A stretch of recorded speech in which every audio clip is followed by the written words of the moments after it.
Ahora sí. Eso, Orit, con la boquilla, me encanta. Ahora sí. Bien. Gracias por estar aquí. Gracias a Hashem por esta oportunidad de hablar con todas ustedes. Quiero mencionar que las fuentes para estas palabras de hoy fueron un libro de Rabbi Yehuda Appel, un libro de la Rabbanit Yemima Mizrahi que se llama Yemima Mizrahi Speaks, un artículo de Rav Shaul Rosenblatt, mis clases de un shiur de mis clases con Rav Igal Saidi, que por cierto, bueno, que Dios lo bendiga, que esté súper bien en Israel, que justamente escribiendo este shiur me sentí muy afortunada por haber, en el momento de los shiurim que recibía con él, haber tenido un cuaderno y haber escrito. Entonces les recomiendo que la que quieran, los shiurim que quieran, lo hagan porque realmente les queda. Y es increíble cómo a veces solo escribiéndolo es que uno realmente puede como internalizar o interiorizar las cosas. Y ahora, gracias a Dios, se los estoy pudiendo repetir por su sehut, Besat Hashem, Rav Said, que tenga todo el mérito, y del libro de la Sijá del Rebbe de Lubavitch. Deseo que estas palabras sean en especial por la refuá shlema de Simón Ben Gilson, pronto refuá shlema, por Gito y Batester Miriam, Rabiona Ben Java, Ilana Bat-Hana, Rachel Bat-Siona Teila, Sara Elisheva Bat-Hana, Dana Bat-Polet y Kol Joleam Israel, todo el que necesite y toda la que quiera pensar en alguien, bienvenida. Que estas palabras sean Leilui Nishmat, Sigal Bateinat, Zichrono Libraja, Shlomo Ben Doret, Zichrono Libraja, Nina Bat Miriam, Zichrono Libraja. Ahora, esta semana se lee Parashat Pinhas, pero antes les quiero comentar que hoy es 17 de Tamuz. Y antes de entrar en la Parashá, vamos a mencionar de qué trata el 17 de Tamuz. Hoy es un día de ayuno que conmemora la caída de Jerusalén. La caída de Jerusalén previa a la destrucción del templo sagrado. Y esto, y el día de hoy, marca el comienzo de un periodo de duelo de 3 semanas que termina en Tisha B'Av. Esta etapa de las 3 semanas se llaman Ben Ametzarim. Y el propósito de este día de ayuno, como hoy, y los días de ayuno en general, es despertar ese sentimiento interno nuestro de pérdida por el templo destruido en este caso, y lo que nos... El hecho de llevarnos a la tristeza, dolorosos eventos. Y es para ayudarnos a nosotros a mejorar las faltas espirituales que los provocaron. A través del proceso de Teshuvah, que significa introspección y compromiso de cambiar, es que nosotros tenemos el poder de transformar lo que fueron tragedias en alegrías. Y de hecho, el Talmud dice que después de la reconstrucción del templo, esos días de ayuno, un día como hoy, será rededicado como días de festividad, de regocijo. Y es importante que sepamos qué fueron los acontecimientos que pasaron a través de la historia el 17 de Tamuz. 5 grandes catástrofes ocurrieron en nuestra historia judía, un día como hoy. Moshe rompió las tablas en el monte Sinai en respuesta a ver el pecado del becerro de oro.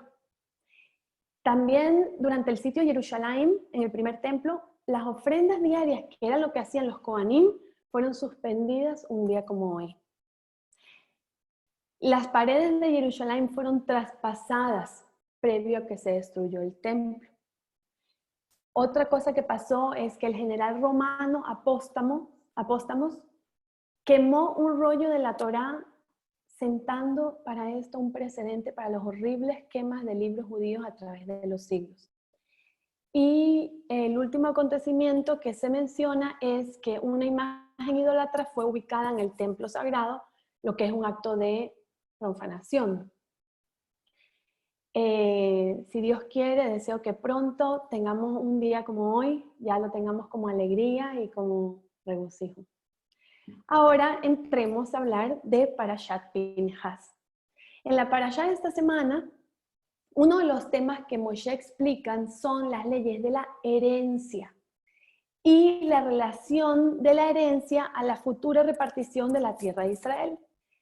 Cada tribu tenía su tierra y la tierra de Israel fue dividida según tres formas o de tres maneras, ¿ok? Por población, por sorteo o por herencia. Vamos a explicar. Por población significaba que la tribu recibía más tierra en cuanto más grande fuera, ¿verdad? De acuerdo a su necesidad.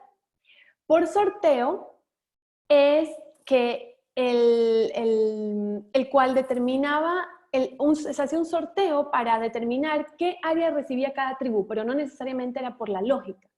Y luego por herencia significa que las propiedades de los padres se transferían a los hijos.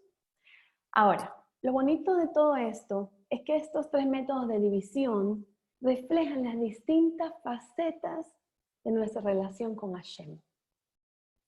Nosotros, si lo vemos en el sentido de por población, estamos conectados a Él por una relación de servicio y recompensa, nosotros, la población yehudía. Y esto significa o refleja una división lógica de la tierra. Si hablamos del tema del sorteo, nosotros fuimos elegidos por Dios para ser su pueblo independientemente de cuán bien cumplamos con nuestra parte en nuestra relación con Él. Y esto refleja la división de la tierra por esa suerte, la cual no está dictada por una lógica, como las mitzvot, que algunas son de lógica, otras no tienen lógica. Y el tercero, que es por herencia, nosotros estamos conectados con Hashem porque somos parte de Él. Y por ser parte de Él, Él no necesita elegirnos. Esto refleja la división de la tierra por herencia, porque un heredero recibe la tierra de sus padres de manera automática, no tiene que ganarla.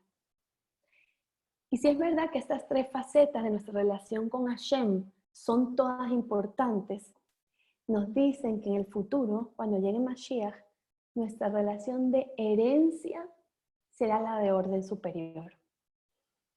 Y en esta parashá resulta que 5 hermanas, 5 mujeres, huérfanas de padre, su padre se llamaba Tzlofhad, se acercaron a Moshe a reclamar por su herencia. ¿Por qué? Porque ellas eran solteras, no tenían padre, o sea, en teoría no les tocaba heredar. Ellas desafían un aspecto de las leyes que Moshe estaba enseñando en ese momento. Porque a ellas no les estaba tocando recibir tierra y ellas se esforzaron y lograron cambiar lo estipulado. Estas 5 mujeres fueron partícipes en escribir la historia. Es parte de Torah Shevichtav, de nuestra Torah escrita.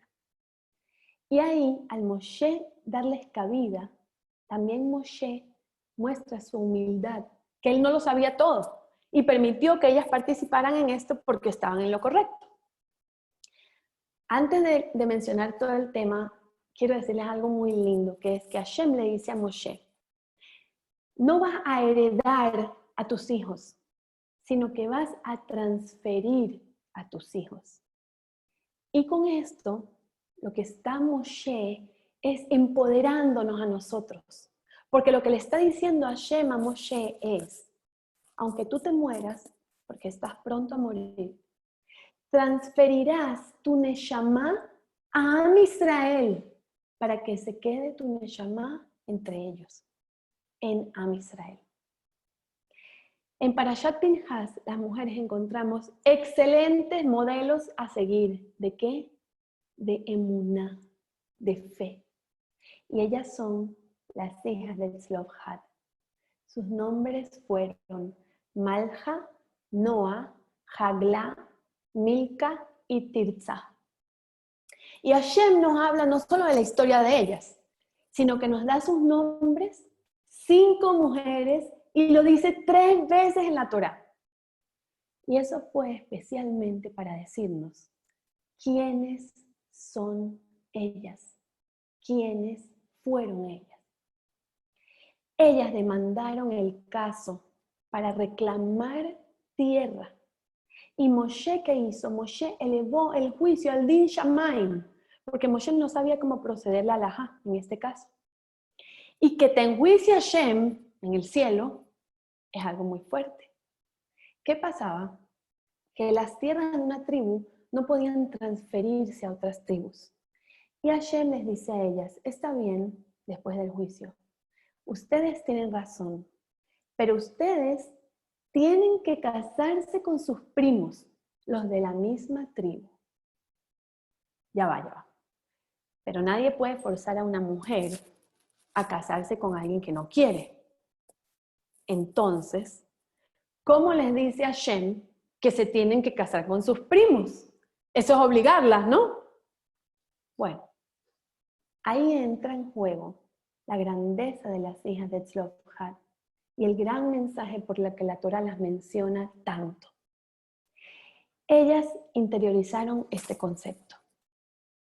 Haz la voluntad de Hashem tuya y Hashem hará tu voluntad. Ellas elevaron su deseo a la voluntad de Hashem, porque ellas conocían el poder de la mujer, porque ellas hacían lo que Hashem quería que fuese su voluntad. Ellas estaban agradecidas con la brajá que nosotras decimos todas las mañanas en Birkat HaShahar, Baruch atah Hashem Elokeinu melech haolam she'asani kirtzono. El hombre dice, Shelo asani isha, que no me hiciste mujer, y nosotras decimos, she'asani kirtzono, que me hiciste de acuerdo a tu voluntad. Ellas seguían su voluntad. Ellas eran de la tribu de Yosef. Y ellas le dieron la posibilidad de transferir la tierra a otra tribu, no solo heredarla. Les concedieron un privilegio, así como a nosotros también nos dieron el privilegio de que Moshe transferiría su alma a Am Israel. Rab Efrem Goldberg dice que el privilegio no es un lujo, es un legado. No es un pase libre, es una gran responsabilidad. El privilegio no debe dar lugar a sentir que yo tengo más derechos, sino que debe exigir un comportamiento excepcional. Eso es un privilegio. Y cuán grandioso es el mérito de la mujer cuando entiende el privilegio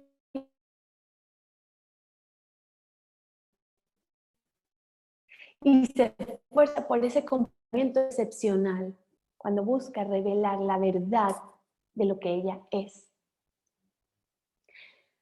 Cuando tú conoces tu rol en la vida, eso es un gran sehut, es un gran mérito y un privilegio y también un lujo. ¿Cuánta gente no va por la vida sin darse la oportunidad de acercarse a Hashem y conocer su verdadero rol?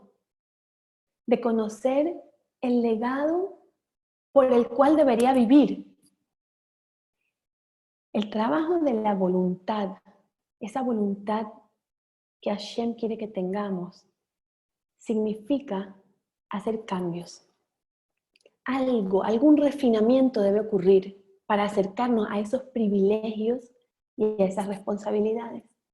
Y ciertamente, nosotras no podemos convencer a Dios de que necesitamos tal o cual cosa, porque Él sabe exactamente que no es así. Él sabe exactamente lo que necesitamos.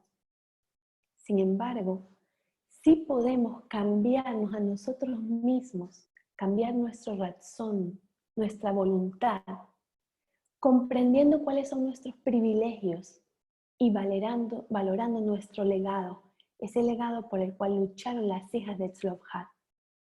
Hasta el punto tal que nosotras o el objetivo de nuestra petición tenga un sentido diferente, porque tenemos una comprensión diferente. El trabajo sobre uno mismo es alcanzar un refinamiento en la personalidad, una nueva comprensión sobre el propósito de la vida y sobre la perspectiva correcta de la riqueza, del matrimonio, de heredar, de la pareja.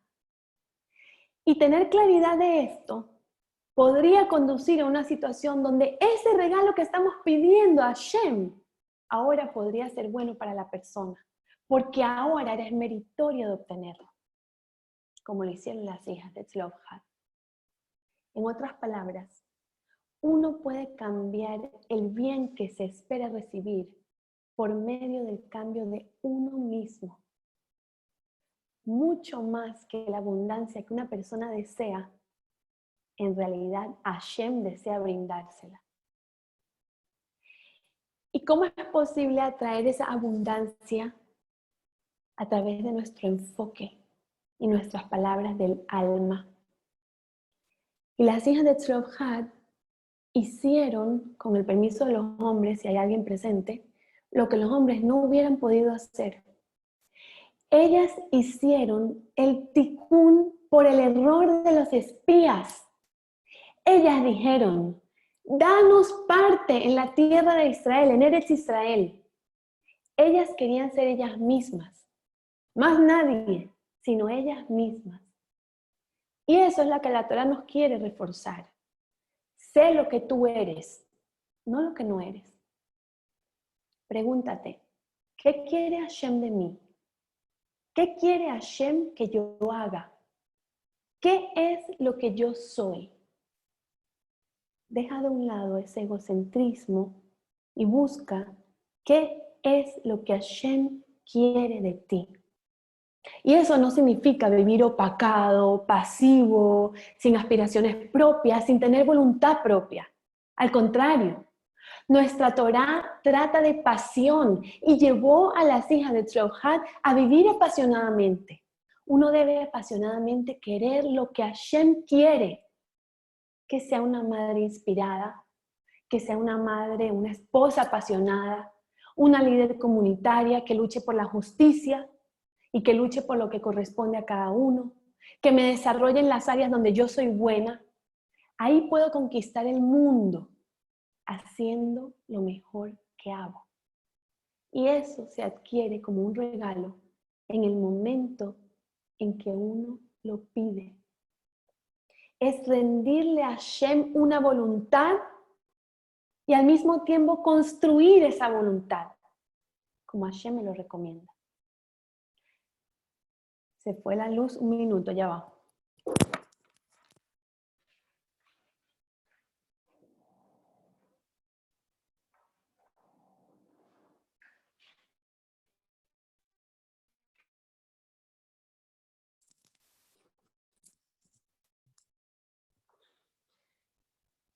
Esto de lo que hablamos es lo opuesto de lo que pasó con los espías. ¿Acaso los espías hicieron la voluntad de Hashem? No. Y después de que haces algo que no es la voluntad de Hashem, menos eres tú, menos de ti puedes ver. Igual como le preguntó Hashem a Adam Rishon, Ayeka, ¿dónde estás? Nos dice Hashem, pero no dónde estás físicamente. ¿Dónde estaba tu alma y tu pensamiento hace un minuto cuando hiciste lo que hiciste? La transgresión te convierte en otra persona, menos que en ti mismo. Más transgresión, menos tú. Los espías, después del pecado, eran menos ellos. Y cuando ves la historia de las hijas de Tzlophat, en el contexto de lo que implicaba su época, esta historia de verdad rompe algunas preconcepciones que uno probablemente tenía. Vamos a ver por qué. Porque aunque hoy en día la igualdad de los sexos no nos parece algo totalmente natural, debemos recordar que el movimiento feminista comenzó hace apenas 100 años. Y antes de eso, por miles de años, las mujeres no podían expresar su opinión, ni podían desempeñar un rol o una posición alguna en la sociedad. Teniendo esto en mente, Pensemos en lo que se les ocurrió a las hijas de Tzlobhad. Para 5 mujeres que no venían de ningún linaje particular, solicitaron una audiencia con Moshe Rabbeinu. Y nada más el hecho de que les permitieran obtener una audiencia con el líder del pueblo ya parecía ser algo como impensable. El simple hecho de que ellas cuestionaron el juicio de Moshe pareciera ser algo imposible. Pero ahí vemos que no está mal cuestionar. No es malo cuestionar. El hecho es cómo. ¿Cuestionamos cerca de Hashem o al contrario? Y que Moshe estuviese también de acuerdo con ellas era algo también impensable. Además del respeto por las mujeres, que estaba años luz sobre su época, quiero destacar otra cosa. Incluso después de que ocurrió todo ese episodio, y de hecho este fue escrito en el libro histórico del pueblo, que era también imaginable, ¿cómo podría Moshe mantener su credibilidad como juez si 5 mujeres sabían la halajá mejor que él? Uno de los tantos aspectos de la Torá que impresionan es la transparencia, la honestidad de la Torá. El autor de este libro no tiene nada que esconder, ni nada que probar. En este libro llamado Torá, las leyes son un desafío constante. Las historias no siempre muestran de la forma más linda o de forma positiva, ni siquiera al más grande de los personajes. No hay temor de enojar u ofender a nadie, porque se habla con emet, con verdad. Por eso Moshe no tenía miedo. Y alguien que parece estar tan desinteresado en convencernos a nosotros, su audiencia, de que Él es Dios, debe ser alguien que tiene mucha confianza en que Él realmente sí es Dios. Todos luchamos por tener emuná, especialmente esa emuná shlema, emuná completa. Y no es fácil esperar y esperar sin saber lo que sucederá y seguir con esa emuná. Pero el fiel Yehudí sabe, Be'af al pi sheit mamea, que aunque la llegada del Mashiach se retrase, debemos esperar pacientemente. Y como dijimos en el shiur de la semana pasada, gran parte de la vida se trata de esperar, bellas mujeres, ya sea para un niño,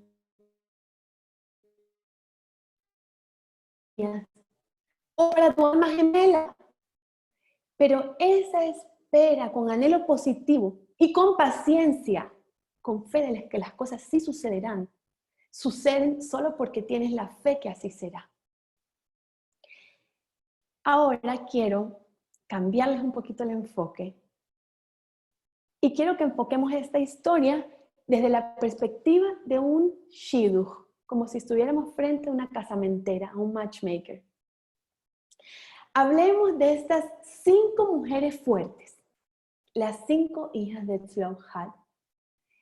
Si fueran a una entrevista de shidduch, hoy en día no sé si tendrían mucho éxito. Imagínense esta escena. Estas 5 solteras mayores se sientan ante la casamentera. Así que comencemos con lo básico, les dice ella. ¿Cuántos años tienes? Y la más joven, que su cabello ya se está volviendo como gris, le dice, tengo 40. Y la respuesta de la mayor fue, y yo 60. Y a eso no vemos que fuera como un buen comienzo. Cuando la Shadchanit les pregunta por su vida, lo que ellas dicen es, nuestro padre murió en el desierto. Y como ustedes saben que las historias para entenderlas no es suficiente con verlas por fuera, él fue el primer Mejalel Shabbat. Una persona Mejalel Shabbat es alguien que hace algo en contra de Shabbat, como para profanar Shabbat. Y para agregarle sal a la herida, porque sus 5 descendientes eran mujeres y solteras, las hijas de Tzlofhad no tenían parte de tierra en Eretz Israel. Además, tenían una reputación de ser como muy meticulosas, muy piquis, con respecto a cada mitzvah y jumbra, como muy estrictas, algo que los hombres no apreciaban mucho en esos tiempos. Si observamos sus circunstancias, ¿qué posibilidades tenían de encontrar sus sibugim, sus shidujim? Ellas. Y ellas, aunque no se comprometían, ¿saben cómo estaban? Permanecían con el máximo de emuná en Hashem. Esperaron pacientemente a los esposos que compartirían el mismo amor por la Torá que las había mantenido a ellas levantadas toda su vida. Y realmente creyeron que merecían la construcción de hogares bellos y puros algún día. La actitud de las hijas de Tzlofhad fue: sí, claro que podemos. Aunque sus circunstancias parecían terribles, ellas estaban llenas de positivismo.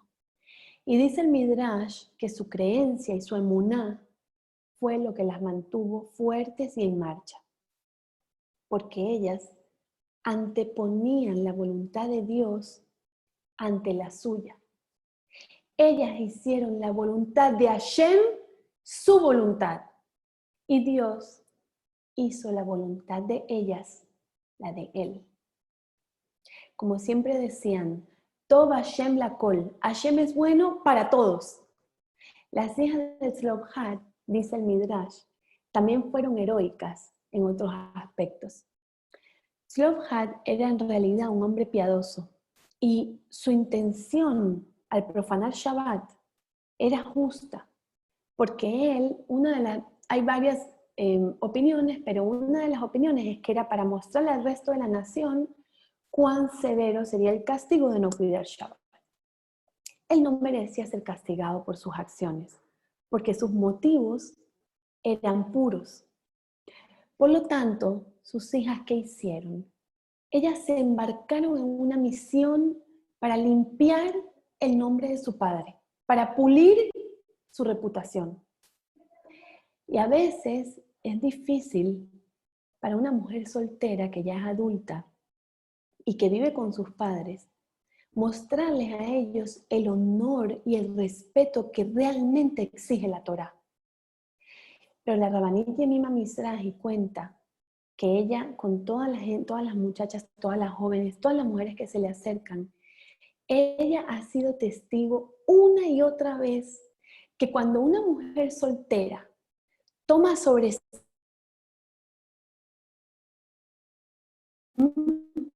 de respetar a de Tzlofhad, este paso virtuoso abre su mazal para encontrar su mejor zibug. Por otro lado, acá también en esta historia interviene la biná de la mujer. Ellas también tenían ese agudo sentido de saber cuándo acercarse a Moshe. Entendieron cuándo era el momento adecuado para cada cosa. Ben Ish Chai dice que los meses de Tamuz y Av son el mejor momento o el más oportuno para pedir por un hogar, para pedir por un shidduch, porque ese es el momento en que Hashem llora su casa, como estamos hoy. En la época del año en que Hashem llora la destrucción de su propia casa, Él comprende la profundidad del dolor de una mujer soltera.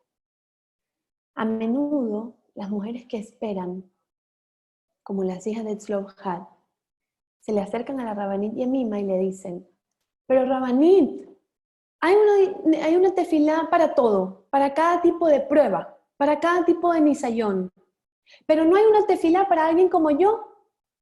¿Qué debo decir? preguntan, ¿cuál es la mejor conexión a mi rezo para formar un hogar y tener mi propia familia?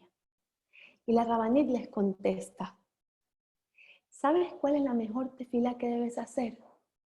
Tu tefilá debe ser pedir porque Jerusalén sea reconstruida. Tu tefilá es, Jerusalén irja verajamim tashub. A Jerusalén, tu ciudad, que puedas regresar. Cuando te aventuras con tanto dolor, cuando compartes la angustia de Akadosh Baruj Hu, Él querrá ayudarte a construir tu hogar. Ahora, quiero que reflexionemos un poco sobre lo oculto, sobre lo valioso de lo que se mantiene oculto.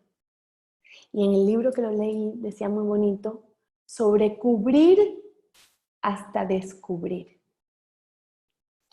En el momento que fue el horrible secuestro en Israel, en el 2014, de los 3 niños, la Rabanit Yemima dice que en ese momento ella aprendió una poderosa lección. Ella estaba clara que Hashem nos estaba castigando en un área en la que esta generación es más relajada. Vivimos en una época de hambre de información, ¿ok? Debemos saber todo lo que hay que saber sobre todos, todo el tiempo. Y de repente, con el secuestro de estos muchachos, no teníamos ni idea de dónde estaban ellos. Nada. Todo el IDF estuvo en una intensa búsqueda durante 18 días, durante los cuales no tropezaron con un solo rastro, ni un calcetín, ni un par de anteojos, nada.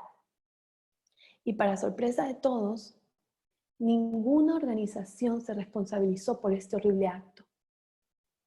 Nosotros experimentamos la maldición que dice, Veanoji haster astir et panay bayom ahu. Ocultaré mi rostro ese día. Hashem escondió su rostro en nosotros al más grado alto. El Maharal de Praga dice que cuando Hashem se esconde tan bien como lo está haciendo en estos tiempos, solo los escondidos de la generación, solo los ocultos de la generación pueden salvarnos. Y esto es algo impresionante. Al mencionar a los escondidos, se refiere a quién. Se está refiriendo a las mujeres sanúa, a las mujeres que tienen recato. Y cuando se refiere al tzniut, al recato,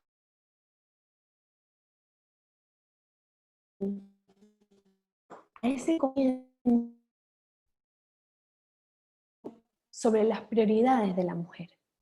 Es un comportamiento que va desde su pensamiento, sus palabras, sus miradas, su expresión. Es un comportamiento que refleja su fidelidad a la Torá y por ende a su esposo y a su hogar. Se refiere al enfoque hacia dentro del hogar y no hacia afuera del hogar.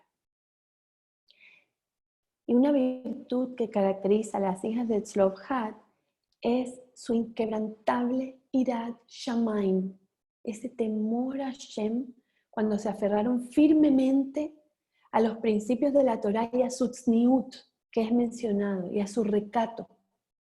No sintieron con ese tzniut que estaban perdiendo. Y su tzniut fue una clave para su crecimiento espiritual. En lugar de restringir, tzniut es, en un sentido más profundo, liberador. En la Haftará de Parashat Balak leemos, ¿qué te pide Hashem? Y dice, para realizar actos de justicia, ama el Gesed y camina modestamente con tu Dios. Y nuestros sabios nos sorprenden al decir que siendo modestos se refieren a las siguientes mitzvot. A la mitzvah de Albayat Amet, de escoltar a los muertos, y a la mitzvah de Achnasat Kala le Jupá, de llevar una novia a su jupá. Pero ya va. ¿Acaso no son estos eventos públicos? ¿Cuál es su relación con la mitzvah Tzniut?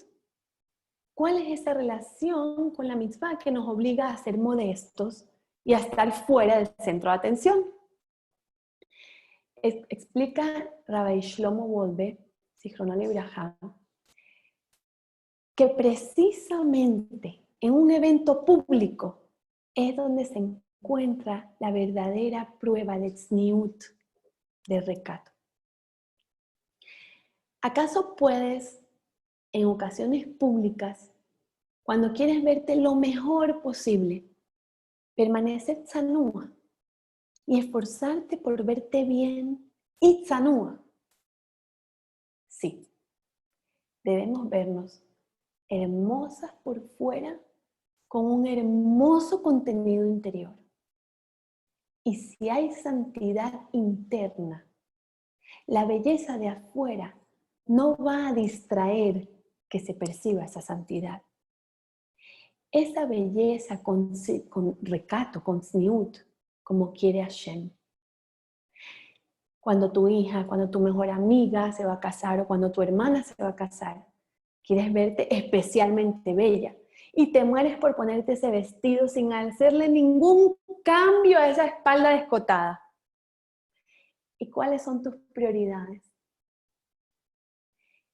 Este es exactamente el desafío del que las hijas de Tzlobhat no fueron víctimas. Se aferraron fuertemente a sus principios, a pesar de la presión que recibieron para relajarse. Ellas no aplicaban para lo que estaban haciendo, ellas no eran esto, ellas no eran lo otro, porque ellas entendieron lo que era realmente importante y lucharon por lo que era realmente importante, con un objetivo y con tzniut. Cuanto más nos cubramos, más Hashem nos ayudará a descubrir la verdad. Increíblemente, cuanto más tzanúa sea una mujer en su actitud, más atraerá la atención de lo correcto, de lo bueno. Y ahora quiero que analicemos una mirada más profunda. Muchas figuras religiosas destacaron la importancia de morir una buena muerte. Y un bello ejemplo se encuentra en Parashat Pinhas. En la Parashá, Dios le dice a Moshe que se prepare porque va a morir. La vida de Moshe, más que nada, por esa dedicación de él al pueblo judío. Una y otra vez, él se esforzó para ayudar a Israel. Y ante la noticia de que su muerte era inminente, sorprendentemente, Moshe, ¿qué hace? Moshe no pide una vida más larga. En cambio, su respuesta inmediata fue pedirle a Dios que el pueblo judío fuera bendecido con un buen líder. Moshe rezó para que la nación no fuera como un rebaño sin pastor. La dedicación de Moshe a Israel era tan grande que solo le preocupó el bienestar de Israel, incluso ante la perspectiva de su propia muerte.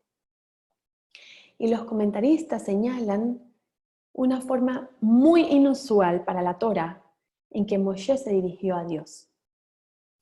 Moshe se dirigió a Dios, al Dios de los espíritus, una apelación raramente usada en la tradición judía. Y Rashi explica que los espíritus a los que se refiere aquí son las almas de cada uno de los israelíes. Moshe aludió al aspecto de Hashem, que es sensible a las necesidades de cada individuo. Ese fue el nombre de Dios que Moshe usó o que Moshe invocó al rezar para que el nuevo líder de Israel se preocupara por cada uno de los judíos. Tanto en la vida como en la muerte, Moshe demostró estar absolutamente unido a su pueblo. Y esta preocupación genuina por cada individuo fue la marca distintiva del liderazgo judío durante toda la historia. Eso lo heredamos, nos los transfirieron. El Talmud en particular destaca que un líder debe entender que cada persona tiene una visión personal de la realidad y que puede cuestionar, como lo hicieron las hijas de Tzlophat. El líder, ¿qué debe hacer? El líder debe ser capaz de elevarse sobre todas esas pequeñeces para convertirse en un paraguas que tanto abarca como protege a todos. Y Moshe fue un maestro en ese aspecto. De hecho, la Cábala, el misticismo judío, expresa esta idea así, diciendo que todo Yehudí tiene en él una porción de Moshe.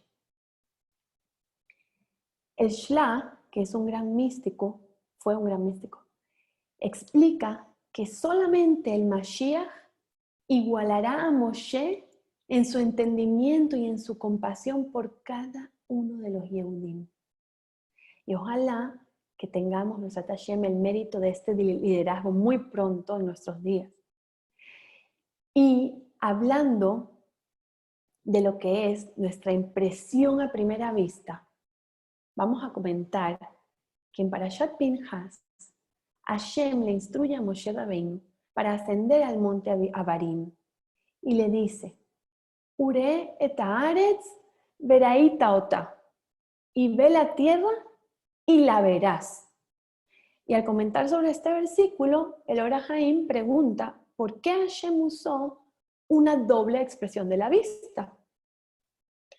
Él responde que es porque lo natural en nosotros, el ser humano, es que la primera vista o la primera mirada de una persona sea una mirada física, con ojos enfocados solo hacia lo físico. La segunda mirada ya puede ser con ojos espirituales. Y es una vista tomada con una luz especial que él llama Or HaHaim, la luz de la vida. En ese momento que Moshe subió, Moshe Rabbeinu estaba profundamente triste por la realidad de que él no merecía entrar a Eretz Israel. Y Hashem le dijo que él alcanzaría una visión más profunda, esa visión que le permitiría captar la esencia espiritual interna de Eretz Israel, incluso sin pisarla. El mensaje de Hashem a Moshe Rabbeinu es profundamente adecuado para nuestras luchas diarias. Si logras imaginar tu bienestar con ojos espirituales, si miras más allá de ese mundo superficial que ves ante ti, llegarás allí, donde llegó Moshe Rabbeinu. La Rabbanit Yemima Mizrahi dice que cuando las mujeres le gritan que ya están desesperadas por su Yeshua salvación, ella les dice, el sueño sigue siendo tuyo. En el momento en que dejas de desear, ya no es tuyo. ¿Qué tenían para ellas las hijas de Tzlophat? Para nuestros ojos físicos no tenían nada, pero nuestros sabios nos enseñan que eran soñadoras y consiguieron todo, consiguieron plenitud. Estas mujeres piadosas se aferraron fuertemente a sus sueños, a su visión de un mañana mejor, a pertenecer, a tener tierra, y nunca perdieron la esperanza. Y consiguieron más de lo que podían soñar. Atrévanse a soñar, nos dice esta parasha. El dar rienda suelta a tu imaginación y permitirte entrar en ese territorio que nunca creíste que podías conquistar, te ayuda a diseñar tu propia realidad, rodeada de lo que sueñas. Este rasgo que se ha transmitido de mujer a mujer desde la existencia de la nación judía se llama soñar. Esta capacidad de usar tus ojos espirituales para imaginar un futuro más brillante. Y la verdad que voy a hacer un pequeño paréntesis, yo lo viví en carne propia. Cuando aparte de rezar y pedir por tantas cosas, yo me atreví a soñar lo imaginable, a visualizar, a enfocarme, a verme en cierta situación. Sin ninguna necesidad de salir del país donde formé mi hogar con mi esposo. Ante tanta falta para nosotros de orgullo judío, de espiritualidad que hay donde vivimos y que queríamos que nuestros hijos vieran, soñé que quería que mis hijos vieran otra cosa y que tuvieran la oportunidad de vivir lo que era un ambiente rodeado de orgullo judío, rodeado de Hesed, rodeado de amor al prójimo, rodeado de shiurim, rodeado de amigos, de amigas, de vida social. Lo soñé. Y un día, literalmente, abrí los ojos y mi esposo, que no tenía ninguna intención de vivir nada de todo lo que estaba soñando yo, menos en Panamá, me dijo que nos íbamos a Panamá, a una comunidad exactamente como lo que yo quería. Yo simplemente soñé. Hashem movió todas las piezas y Él hizo todo. Él nos acomodó, Él nos ubicó, Él decidió cuánto tiempo estaríamos allí. Él vio mis sueños.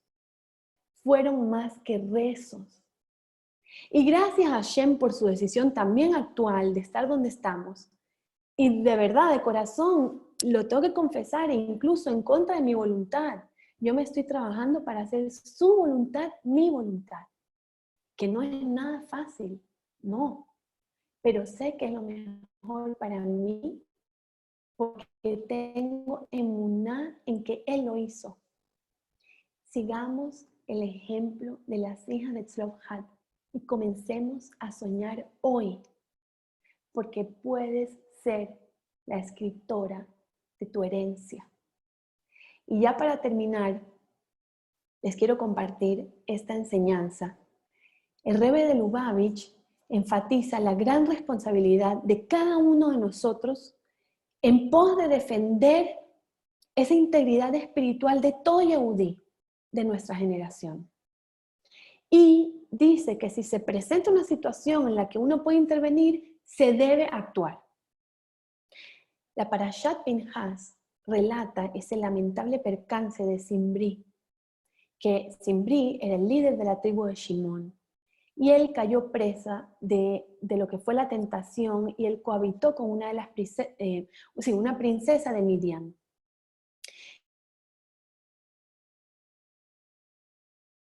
¿Saben qué pasó? No cómo actuar. Los líderes no saben cómo reaccionar.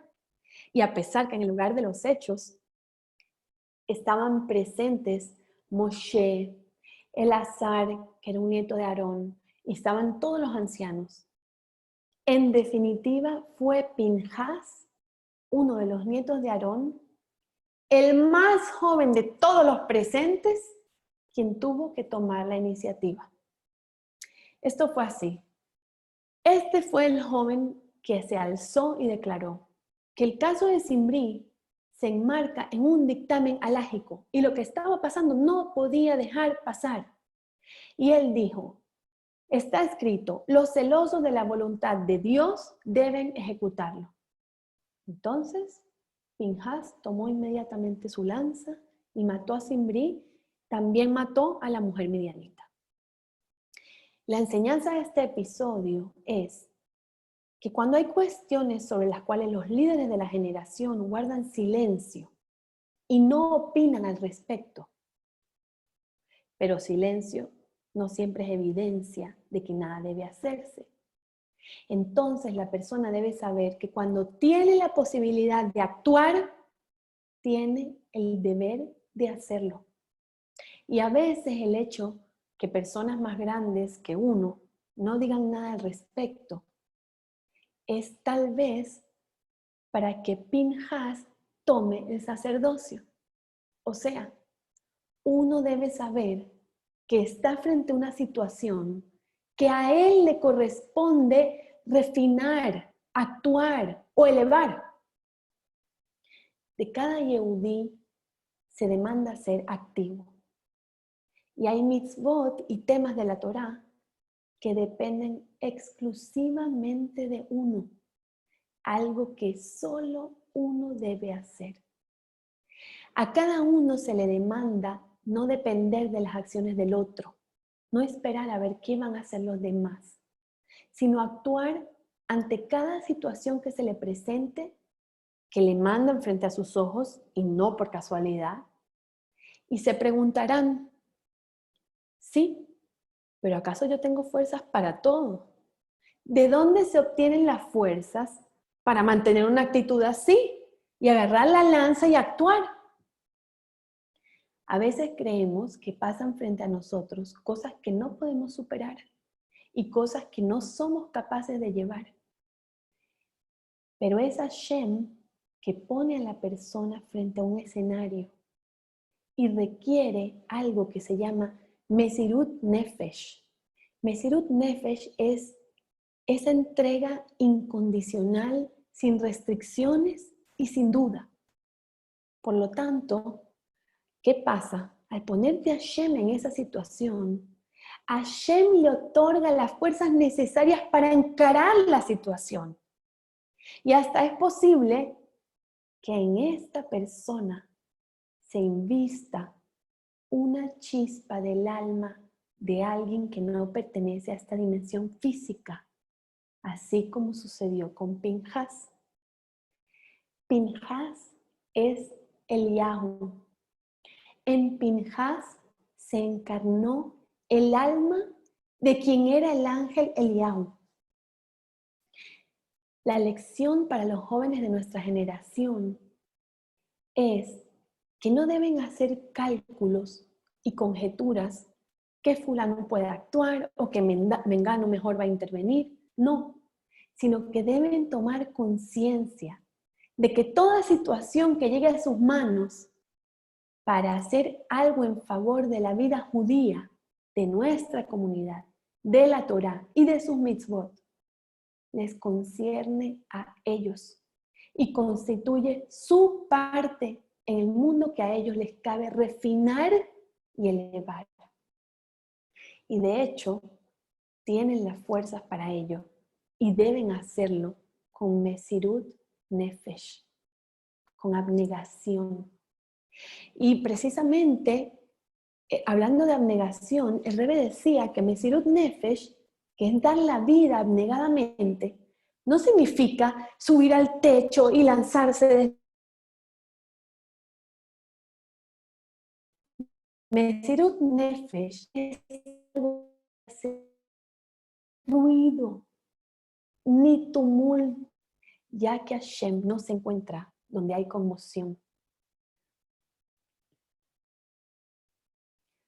A Hashem no le gusta el tumulto, ni la pelea, ni el ruido, ni la conmoción. La entrega incondicional a Dios debe estar presente en todas las actividades cotidianas, tapándose los oídos y cerrando los ojos. Incluso en el estudio de Torá debe haber Mesirut Nefesh, lo que significa no tomar la Torá y adaptarla a uno mismo, sino tomarse a uno mismo y adaptarse a la Torá. Y cuando se quiere algo sinceramente, con certeza, se logrará. Y cuando uno se conduce con el Mesirut Nefesh de Pinhas, se cristaliza también en nuestra propia realidad que Pinhas es Eliyahu. Es decir, vendrá concretamente el profeta Eliyahu, quien anunciará la inminente redención. En nuestra época, toda la cercanía con Hashem constituye una preparación para la llegada del Mashiach. para hacer de este mundo un lugar de respeto para Hashem. Shabbat Shalom. Ya se pueden desilenciar porque yo no las sé desilenciar. Mi vida, qué Bello, bonito. Cindy. Sí, Gracias.